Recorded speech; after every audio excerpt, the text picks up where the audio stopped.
এরকম অদ্ভুত ভাবে আমাদের রাজ্যটা এগোচ্ছে না, আমার তো ভাবলেও কিরকম অবাক লাগে যে একটা বাচ্চা ছেলে ক্লাস 9-এ পড়ে, 15 বছর হয়তো বয়স হবে, টিউশন পড়তে এসছে, তাকে কোনো গ্রামগঞ্জে নয়, কোনো অন্ধকার নয়, কিছু নয়, একটা জেসিবি একটা মানে পুরো ক্রাশ করে চলে গেল, ছেলেটির মৃত্যু হলো। এবং তারপরে জেসিবি ড্রাইভারকে ধরা হলো না, যারা যারা ইনভলভ এখনো অব্দি কাউকে ধরা হলো না। পুলিশ পালিয়ে বেড়াচ্ছে, পুলিশকে পাবলিক প্রায় গণপিটুনি দেবে, সেখানে তৃণমূল এসে পুলিশকে বাঁচাচ্ছে। কি হচ্ছে এটা? যারা মারলো ছেলেটিকে, আজকে মহালয়ের দিন বাচ্চাটিকে তার মা বাবার কাছ থেকে কেড়ে নিল, আজকে কলকাতার এই মানে কি বলবো মদ্যপ অবস্থায় যে ড্রাইভার ছিল জেসিবি, তাকে না ধরে আজকে যে বিজেপির নেত্রীর উপাধি, সে সারা রাত ধরে সেখানে থানায় বসে আন্দোলন করলো। সে বারবার বলছে আমাদের একটাই দাবি যে অ্যারেস্ট করা হোক, আমরা তো আলাদা কিছু চাইছি না, আমরা তো কলকাতা পুলিশকে বলছি না আমাকে টাকা দাও, আমাকে কাটমানি দাও, আমাকে তোলাবাজি দাও, তা তো আমরা বলছি না, আমরা শুধু বলছি যে ক্রিমিনাল তাকে তুমি অ্যারেস্ট করো। তার জন্য রূপাদিকে আপনারা অ্যারেস্ট করে নিয়ে গেলেন। আর যে আসল কালপ্রিট, যে একটা বাচ্চা ফুটফুটে ছেলে যার সামনে সারাটা জীবন পড়ে আছে, তাকে মেরে দিল, তাকে শেষ করে দিল তার জীবনটাকে। নিজের মানে তাদের নিজের মদ্যপ অবস্থায় সে ড্রাইভার ছিল নাকি, আজকে তাকে আপনারা ধরছেন না? এটাকেই কি এগিয়ে বাংলা বলে মুখ্যমন্ত্রী? অবাক হয়ে যাই আমরা। সরকারি কাজে বাধা দেওয়া, সরকারের কাজ না করা, তাতে কিছু ইয়ে হয় না, তার কোনো ধারা হয় না। আজকে যে সাধারণ মানুষের টাকায় আজকে সরকার চলে, আজকে সেই সাধারণ মানুষের একটি মধ্যবিত্ত বাড়ির ছেলে, তাকে আপনারা জোর করে অ্যাক্সিডেন্ট করিয়ে খুন করালেন, তার জন্য তার কোনো ধারা হয় না। যে সরকারি কাজে কি কাজটা আপনারা করছেন, কোন কাজটা?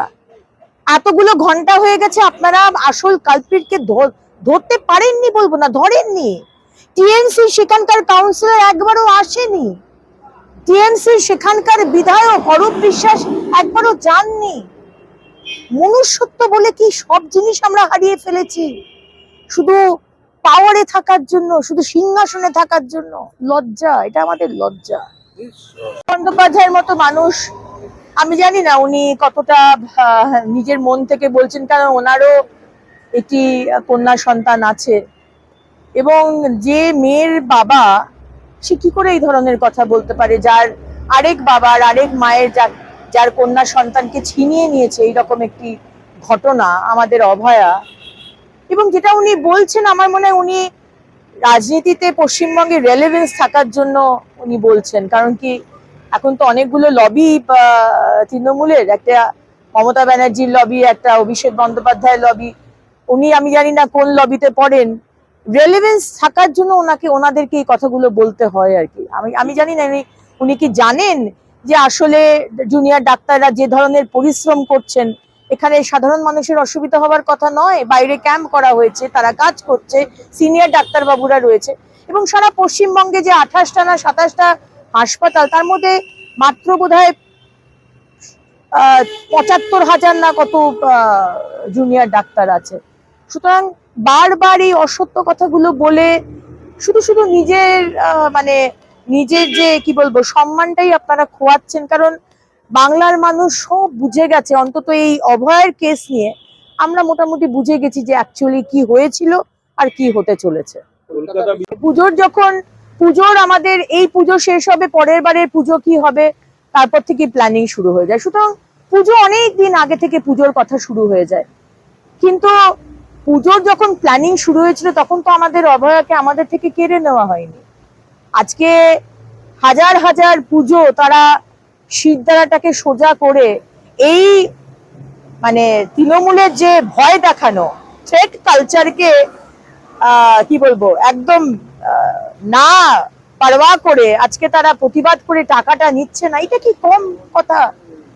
আজকে এই ঝড় জল বৃষ্টির মধ্যে সাধারণ মানুষ, জুনিয়র ডাক্তার তো নয়, তাদের একজন কলিগ গেছেন, সিনিয়র ডাক্তার নয়, তাদের একজন কলিগ গেছেন, কিন্তু সাধারণ মানুষ যেভাবে পথে নেমেছে আমরা তো প্রতিদিন দেখছি। সুতরাং এবারে সত্যি কারুর মনে, হ্যাঁ উৎসবে আমরা, উৎসব নয়, আমরা পুজো করবো, মা আসছেন আমরা পুজো করব, কিন্তু আমরা উৎসব মানাবো না। যতদিন না আমাদের অভয়ার বিচার হয় আমরা উৎসব মানাবো না। বাংলা খবর, আপনার রাজনীতি, আপনার আওয়াজ।